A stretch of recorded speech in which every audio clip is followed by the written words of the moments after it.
네, 오늘 말씀은 예수님과 함께하는 것이 진정한 쉼이다 라는 제목을 가지고 말씀을 나누고자 합니다. 여러분, 이제 여름의 더위가 어느 정도 이제 거쳤다는 것을 좀 느끼게 되죠. 이 더운 여름을 이겨내기 위하여 여러분들 어떻게 휴가는 잘 다녀오셨습니까? 그 휴가는 어떠셨죠? 진정 쉬는 시간이셨습니까? 여러분, 휴가를 다른 말로 우리가 바캉스라고 하죠. 바캉스. 이 바캉스는 이제 텅 비어 있다라는 뜻의 라틴어 바카티오에서 유래했다라고 이야기를 합니다. 즉, 휴가는 이 빽빽한 일정을 채우는 것이 아니라 내 삶을 짓누르고 힘들게 했던 일들에서 벗어나 그 텅 빈 상태를 유지하는 것이 어떻게 보면 진정한 휴가다라는 것이죠. 근데요, 여러분들이 휴가를 다녀오셨음에도 불구하고 피곤하신 이유는 그런 텅 빈 상태의 휴가가 아닌 휴가를 가셔서 또 일정을 채우고 또 여러 가지 복잡한 일로 자신을 채우셨다라는 것에 그 원인이 있을 수 있습니다. 여러분, 우리는 삶을 살면서 왠지 모를 압박과 힘듦에 직면할 때가 많죠. 이유도 분명히 모르겠습니다. 그저 뭔가 쫓기고 이 답답한 상황에 몰리게 됩니다. 또 불안하고 조급해집니다. 그 이유는 오늘 예수님의 말씀처럼 수고하고 무거운 짐만 들고 있기 때문이다라는 것이죠. 그러나 그 이유를 모르고 우리는 해결 방법도 잘 모릅니다. 쉬는 것도 쉬는 게 아니고 교회 나와도 항상 불안과 염려, 삶을 짓누르는 강력한 짐들이 우리를 어렵게 한다라는 것이죠. 그런 이들에게 오늘 예수님은 말씀하십니다. 수고하고 무거운 짐진 자들아 다 내게로 오라라고 말입니다. 이 은혜의 말씀을 붙잡고 오늘 주님께 더욱더 깊게 나아가시는 저와 여러분들 되시기를 주의 이름으로 축원드립니다. 여러분, 오늘날 피로에 찌든 사람들의 공통적인 특징 중에 하는 말이 있습니다. 뭐냐면 머릿속이 복잡하다. 머릿속이 항상 가득 차 있다. 생각으로 가득 차 있다 라고 얘기를 한다라는 것이죠. 어떤 삶의 염려와 근심, 짜증과 불안이 가득한 사람들의 특징이 그렇게 생각이 많다, 짐이 많다라는 것이죠. 그래서 세계적인 엘리트들 사이에서 명상이 유행한다라는 소문을 여러분들 들어보셨을 것입니다. 그 명상은 어떻게 보면 우리의 뇌를 쉬게 하는 방법 중에 하나인데요. 인간의 뇌는요, 생각보다 에너지를 많이 잡아먹는다고 합니다. 그래서 아무것도 하지 않는 디폴트 모드라고 얘기를 하던데요. 그 디폴트 모드에서도 소비하는 에너지의 퍼센티지가 60에서 80%나 된다라고 하죠. 그냥 숨 마셔도 어떻게 보면 60에서 80%의 에너지를 이 뇌가 쓴다라는 것이죠. 만약 생각을 좀 많이 하고 이 뇌의 활동을 활발히 하게 된다면 그만큼 소비되는 에너지도 적을까요? 많을까요? 많다라는 것이죠. 그래서 과도한 활성화를 스스로 통제할 수 있는 뇌 구조를 만드는 것이 이제 중요하다라는 것이죠.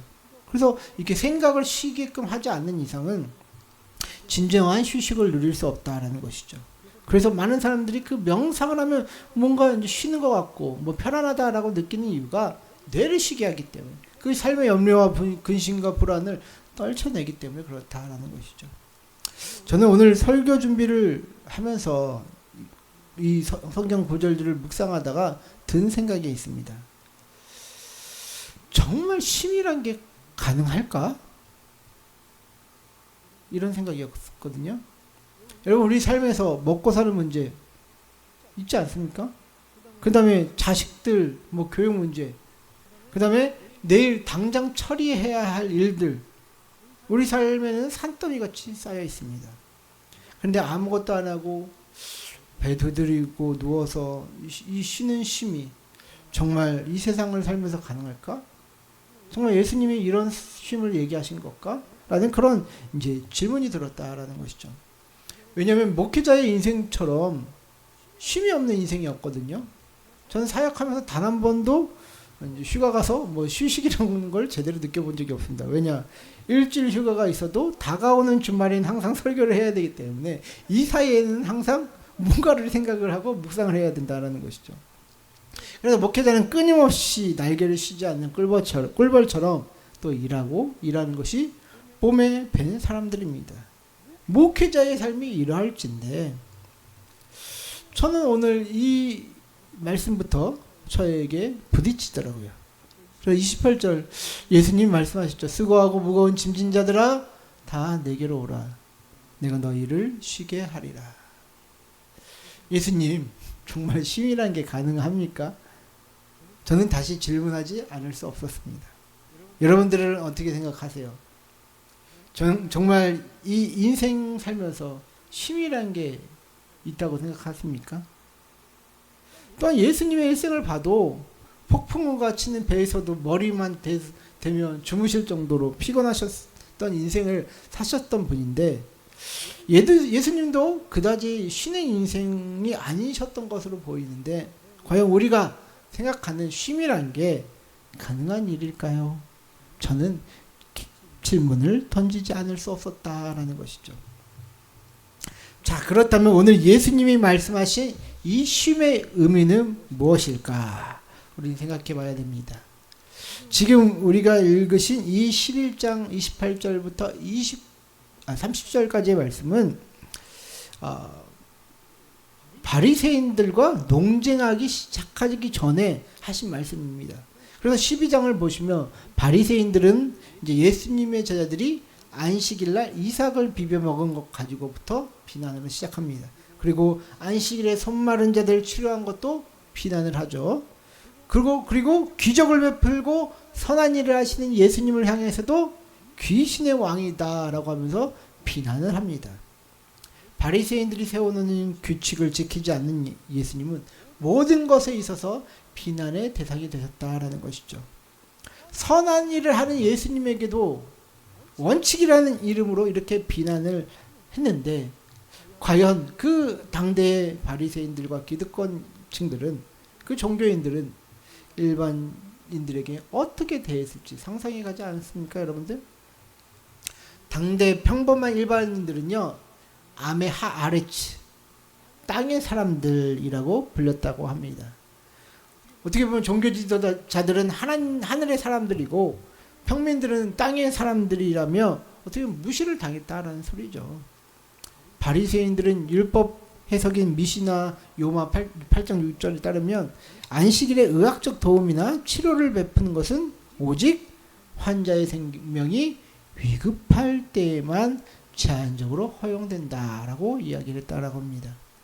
죽기 직전까지는 안식일에 환자를 치료하는 것 되지 않았다라는 것이죠.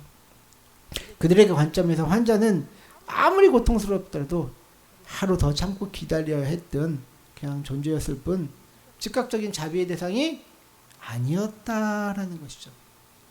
이런 규칙과 원칙을 제시받고 그것을 따라야만 하는 가르침을 받았던 그 평민들의 삶은 얼마나 답답하고 괴로웠겠습니까?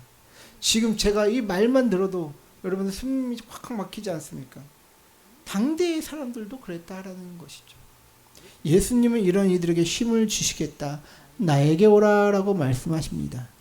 그리고 특히 29절을 자세히 보시면요. 함께 읽겠습니다. 시작. 나는 마음이 온유하고 겸손하니 나의 멍에를 메고 내게 배우라. 그리하면 너희 마음이 쉼을 얻으리니.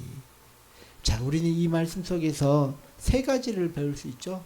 하나는 예수님이 어떤 성품과 성향을 가진 분인지 알 수 있다라는 것이죠. 그분은 마음이 온유하고 겸손하신 분이라고 말씀하십니다. 사람들을 하대하며 자신이 가진 원칙을 강제적으로 주입하시는 분이 아니라는 것을 알 수 있는 것이죠. 또한 예수님의 멍에를 메고 배워야 한다라는 것을 가르쳐 주시고 있습니다. 예수님 시대에는 무거운 이제 짐을 옮길 때 두 마리 소를 한 쌍을 묶어 이제 멍에를 메게 하였고, 또한 이를 배워야 하는 어린 소는 이제 어미 소와 함께 멍에를 메게 해서 밭을 일구는 것을 배웠다라고 합니다. 그래서 이러한 배경, 문화적 배경은 두 마리 소가 서로 배우고 의지하면서 쉽게 지치지 않고 더 오래 일을 할 수 있도록 이제 도왔다라고 하는데요. 예수님도 이 땅에서 쉽게 무너지고 낙심하고 게을러지는 우리를 보며 함께 멍에를 지자라고 말씀하고 계신다는 것이죠. 그리고 자신을 따라 배우라라고 말씀하십니다. 왜냐? 그 멍에는 바리새인들처럼 무겁고 힘들고 고통스러운 것이 아니라 예수님의 멍에는 쉽고 가볍기 때문이다라는 것이죠. 마지막으로 29절 말씀을 통해 배우게 되는 것은 예수님과 함께하는 것이 진짜 쉽다라는 것입니다. 제가 질문을 던졌던 관점도 바로 이런 것이죠. 우리는 쉼이라고 했을 때 그저 아무것도 안 하고 배 두드리면서 뭐 누워서 TV 보면서 늘어지는 것을 상상합니다. 그러나 여기서 말하는 쉼은 그런 쉼이 아니다라는 것이죠. 진정한 쉼이란 예수님과 함께 할 때 쉴 수 있다라고 말씀하고 계십니다. 특히 마음의 평안을 유지하는 것이 진정한 쉼의 형태라는 것을 볼 수 있는데요. 예레미야 6장 16절 말씀 보면 이런 말씀이 있습니다. 여호와께서 이와 같이 말씀하실 때 너희는 길에 서서 보며 옛적 길 곧 선한 길이 어디인지 알아보고 그리로 가라. 너희 심령이 평강을 얻으리라 하나 그들의 대답이 우리는 그리로 가지 않겠노라 하였으며. 자, 여기서 보면 여호와 하나님께서 얘기하시죠. 옛적 길 곧 선한 길이 어디인지 알아보고 그리로 가라. 그래야면 너희 심령이 평강을 얻으리라. 여기서 말하는 평강이 오늘 본문에서 얘기하는 그 쉬게 하라 라는 단어가 원어적으로는 1대1로 이제 직접적인 대응과 대칭이 되는, 대응이 되는 그런 단어다라는 것이죠. 평강, 마르고아라는 이 단어가 오늘 쉬게 하리라 아나파우신과 이제 번역이 직접적으로 이제 대응이 되는 그런 말씀이다라는 것이죠. 따라서 쉼은 곧 마음의 평강이다라고 볼 수 있다라는 것이죠. 여러분 호수를 생각해 보십시오. 하지 말고. 네, 호수를 한번 생각해 보세요. 네, 주변 환경이 고요할 때는 잠잠합니다. 그러나 돌멩이가 세찬 바람이 몰아칠 때 그 물이 넘실넘실 하면서 오르락내리락 하지 않습니까? 우리 마음이 쉽게 요동치면 비바람이 몰아치는 호수처럼 하나님의 평강이 없다라는 것이죠. 그러나 실내 수영장 안에 있는 물들은 밖에 비바람이 쳐도 그 물이 넘실넘실 됩니까? 어떻게 됩니까? 그렇지 않죠. 잔잔합니다. 실내 수영장은. 그 이유는 그들의 건물이 그들의 방패가 되어주기 때문이다라는 것이죠. 예수님이 우리 삶에 쉼을 주시겠다는 것은 육체적으로 아무것도 안 하고 방임하는 그 상태를 이야기하는 것이 아닙니다. 주변 환경과 폭우 속에서도 우리 마음이 흔들리고 요동치지 않도록 그 마음을 붙잡아 주시겠다는 것이죠. 그래서 우리는 예수님을 의지하고 예수님 안에서 살아야 된다는 것이 그냥 뭐 헛된 소리가 아니라 정말 그 마음의 평안까지도 하나님께서 유지해 주시는 그 은혜를 누리며 살라라고 초청하신다라는 것이죠. 그것이 가능한 이유는 예수님의 멍에는 쉽고 가볍기 때문이다라는 것입니다. 예수님은 우리를 너무 사랑하시기 때문에 이런 일들을 해주신다라는 것이죠. 그런데 많은 이들이 이렇게 예수님과 함께 멍에를 짓는 것 원하지 않습니다. 오히려 두려워합니다. 제가 이번 주 들었던 소리 중 가장 마음에 남는 소리 중 하나는 한 번 교회 가면 계속 가야 할 것 같기 때문에 가지 않는다라는 소리였습니다. 우리 아내한테 들었는데요. 이 말 속에는 많은 의미가 함축되어 있지만 결국 하나죠. 교회에 매이는 것 같기 때문에 싫다라는 것이죠. 많은 사람들이 이런 생각을 가지고 있습니다. 교회 가면 이것도 못하고 저것도 못하고 그래서 갑갑할 것 같다라는 생각을 한다라는 것이죠. 저는 그 생각도 그래 맞을 수 있겠다. 그래 존중합니다. 일반인들에게 비춰진 교회의 모습은 그렇다라는 것이죠. 그러나 예수님은 우리에게 이것도 하지 말라 저것도 하지 말라 한 적은 없으십니다.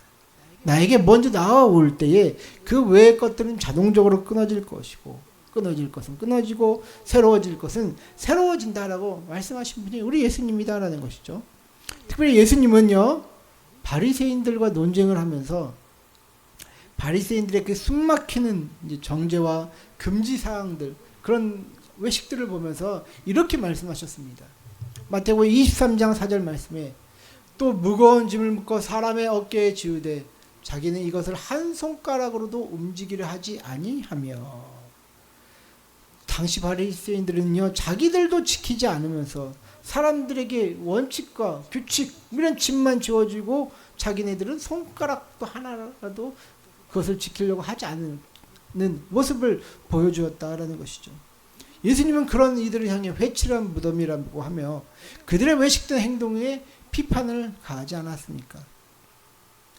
그렇다면 오늘날 우리들은 어떻게 살고 있습니까? 신앙적인 용어로 사람들에게 무거운 짐만 지우고 있지는 않으신지 한번 생각해 봐야 하지 않을까요? 교회 안에서는 믿음 좋다는 소리를 듣지만 믿는 자들에게는, 믿지 않는 자들에게는 숨막히는 사람이 되어서 그들에게 무거운 짐만 지우고 있지는 않으신지요. 제가 이번 주에 저의 후배와 이제 통화를 하다가 그 친구가 사역이 너무 힘들다라는 소리를 듣게 되었습니다. 담임 목사님이 행정적인 것 때문에 너무 힘들게 한다라는 것이죠.